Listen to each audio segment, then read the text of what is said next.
La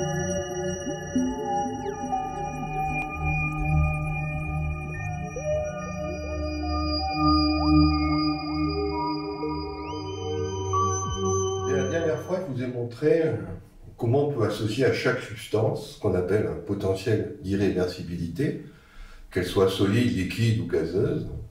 Ce potentiel d'irréversibilité mesure l'aptitude qu'a une substance à exporter de l'entropie vers l'extérieur quand elle est positive. Quand elle est négative, c'est que, au contraire, il va falloir, en elle-même, cette substance n'a pas cette capacité, donc il va falloir intervenir de l'extérieur, faire une action, amener de l'entropie pour que la réaction, la molécule puisse se fabriquer. Alors on va prendre d'autres exemples. Et là, j'ai choisi des exemples qui sont en relation avec des molécules biologiques. Donc, par exemple, vous voyez ici une série de molécules qui ont toutes la caractéristique d'être des molécules organiques. L'adénine, la phénylalanine, la proline, la méthionine, l'alanine, la sérine, qui sont des acides aminés, ainsi que le glutamate, et puis deux sucres, le ribose et le glucose, et une molécule qui joue toujours un rôle très important dans la cellule, qui est l'ATP, donc l'adénosine triphosphate. Donc on voit qu'on peut les classer par potentiel d'irréversibilité, et on voit en particulier que, par exemple, l'adénine, c'est cette molécule qui est ici, voilà. C'est un cycle aromatique, un hétérocycle plus exactement, qui est basé sur le carbone et l'azote. Alors l'azote est en bleu, le carbone est en noir. On voit que c'est négatif, et fortement négatif. C'est-à-dire que pour fabriquer cette structure, il va falloir un grand flux d'entropie. Elle ne va pas se faire très facilement. Il faut disposer d'un grand flux d'entropie, et ce grand flux d'entropie doit venir de ce qu'on appelle un métabolisme. C'est-à-dire que le système vivant va devoir avoir ce qu'on appelle un métabolisme pour pouvoir fabriquer cette molécule. Ensuite, on trouve donc la phénylalanine. La phénylalanine, c'est un acide aminé, donc une fonction qui contient une fonction carboxylique, une fonction amine, et puis une partie cycle aromatique. Et on voit là aussi que c'est négatif, c'est-à-dire qu'il faut amener de l'entropie de l'extérieur pour pouvoir fabriquer cette chose-là, donc avoir de nouveau un métabolisme. Après, on a la proline. La proline,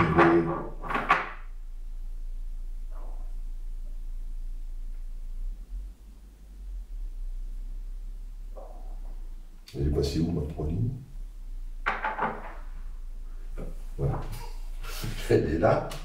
Donc c'est une petite caractéristique, il y a toujours un acide aminé, carboxylate, fonction amine, mais par contre la fonction amine, c'est soudé à une chaîne carbonée, au lieu d'être sous forme NH2, on a juste une forme avec un seul atome d'hydrogène.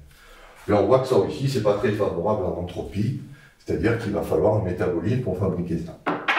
Après, on a des molécules qui permettent d'exporter de l'entropie vers l'extérieur, par exemple la méthionine, qui se caractérise par un atome de soufre, qui est lié à un groupement méthyle, des CH2, puis toujours la partie acide aminée. On a l'alanine qui est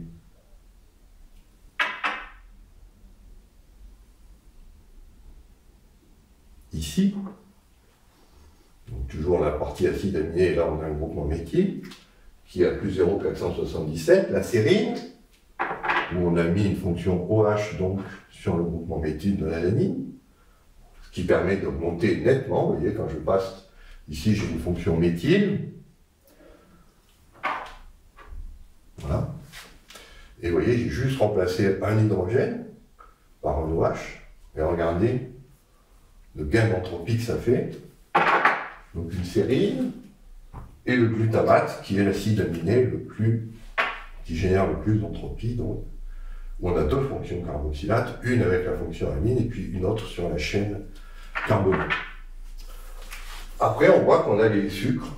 Alors les sucres, ils sont là. Ça, c'est la forme ribose. Ça, c'est la forme glucose. C'est ce que fabriquent les plantes.